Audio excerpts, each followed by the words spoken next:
Hello and welcome. You're watching Head to Head. I'm Jason L. Jones with UATV. The State Migration Service said that Ukraine was preparing to legalize dual citizenship in order to fill the country with people. That was stated by the head of the State Migration Service. According to him, the main purpose of this initiative is the need to fill the country with people to develop Ukraine. So, how realistic is this implementation of dual citizenship in Ukraine? To talk more about this, we are joined in the studio today by Pavlo Kravchuk. He is an analyst at Europe Without Borders. Hello, and thank you for coming. Hello. Yeah, so, Ukraine, the issue of citizenship is regulated by the Constitution, right? You have the most important principle is that a citizen of Ukraine can have exclusively only one citizenship, Ukrainian citizenship. But with this, they'll be able to have dual citizenship for the first time, and so. Legalized dual citizenship will contribute to the return of some Ukrainians and, just bring more industry back in. Do you think this is the motivation for this? Probably yes. Actually, when we speak about dual citizenship in Ukraine, it was not so strictly forbidden like in some other countries. But at the same time, it was not also recognized by Ukrainian law as such. So, in fact, we have a situation when quite many people have Ukrainian passport, also passport of some other country, and depending on situation, it's a kind of probably legal, probably illegal, but de facto in the gray zone. Yes, which is not regulated by legislation, which is not counted by the statistic services. If to ask if the dual citizenship is good, I think that rather yes. But I'm not that sure that it will contribute a lot to the return of people, to Ukrainians who are abroad. But at the same time, it will simplify a lot that these people will stay connected to the country.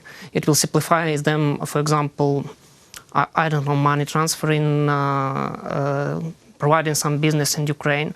These people, maybe they will not return, but they will stay in connection with the country.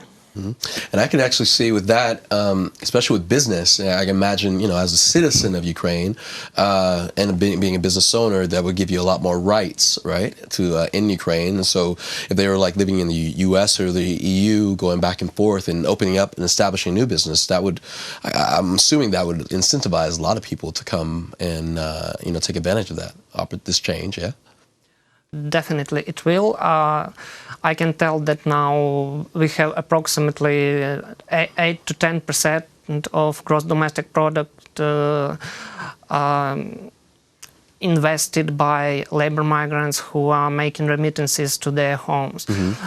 But one of the problems in this field is that these remittances are mostly invested in the consuming, in sometimes in building homes, but quite rarely to starting own business. And probably this will simplify and will make more common investment in business, not in just consuming. Okay. And since the independence of Ukraine for nearly 3 decades, Ukraine's state has opposed the granting of passports to another state amongst its citizens. Like, why has it been opposing this, and what are the pros and cons of this possibility? Well, it's on the one hand, dual citizenship is good for business investment development, but on the other hand, it's an issue of state security, and we have a situation, for example, with Russia, when Russian passports were distributed in Crimea, when they are now distributed in Donbass, and it's a kind of threat. So some state control to this issue is needed also. Okay.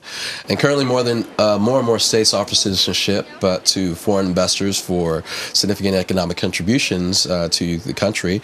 If dual citizenship is legalized in Ukraine, then Ukraine itself will be able to invest, interest foreigners with its passports. Do you agree with that? And do you think this will be make Ukraine more attractive to investors?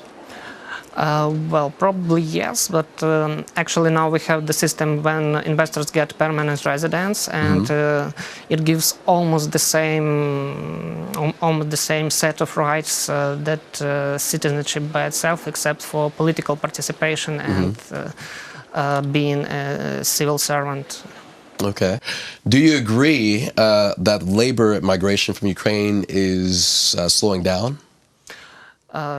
Rather, yes, or I may say that it is changing its forms in some way. The labor migration from Ukraine is a very long story, is a very long-lasting story, starting from, if you want, you may count from 90s, if you want, you may count from 19th century, when we have the first huge wave that emigrated to Canada and United States. So we have these processes, and if we look at the available statistics, and I should say here that the lack of good statistics is one of the biggest problems, because nobody may count how many actually labor migrants there are in Ukraine, or how many people emigrated from Ukraine. How often they return, how often they stay forever in the country they arrived to. So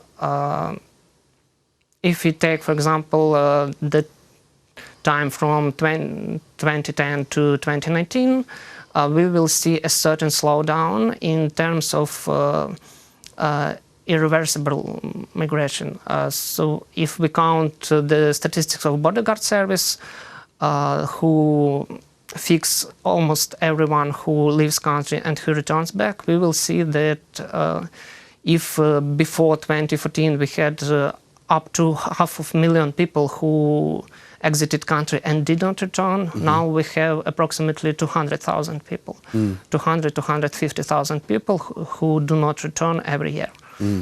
It's quite a lot, but it's a bit less than it was 5 years ago. But at the same time, we see the intensification of temporary circular migration, especially to neighboring countries, to Poland, for example, when people go there for 3 months, for 6 months, and they return, and actually they live in two countries. So it's been an issue, I think, I've been seeing, not just with Ukraine, but a lot of neighboring countries where a lot of the youth are leaving and not coming back. Do you think this is? I mean, it's pretty problematic, obviously. How do you think we could get them back? Do you think this dual citizenship will help with that? As I already told, probably it will not help to immediately return all these people, because even those of them who, for example, obtain citizenship of other country, they still preserve their Ukrainian passport, and they just don't show that they are dual bipatriots. Yes, but I think that these people will be more tending to stay connected to the country, to stay in touch, to be involved into inner situation in the country, if they will have a chance to legally be bipatriots. Okay. And obviously this would, I mean, I imagine, do you think that this would, as far as like with voting in the political system and more involvement from, those who are dual patriots, who are living out, outside of the country, if they take advantage of this, do you think there'll be a major shift in that regard towards the voting system? I don't think so, because most of these people still are considered Ukrainian citizens now, and on the one hand, all of them have a chance to take their Ukrainian passport, to arrive to Ukraine and to vote now.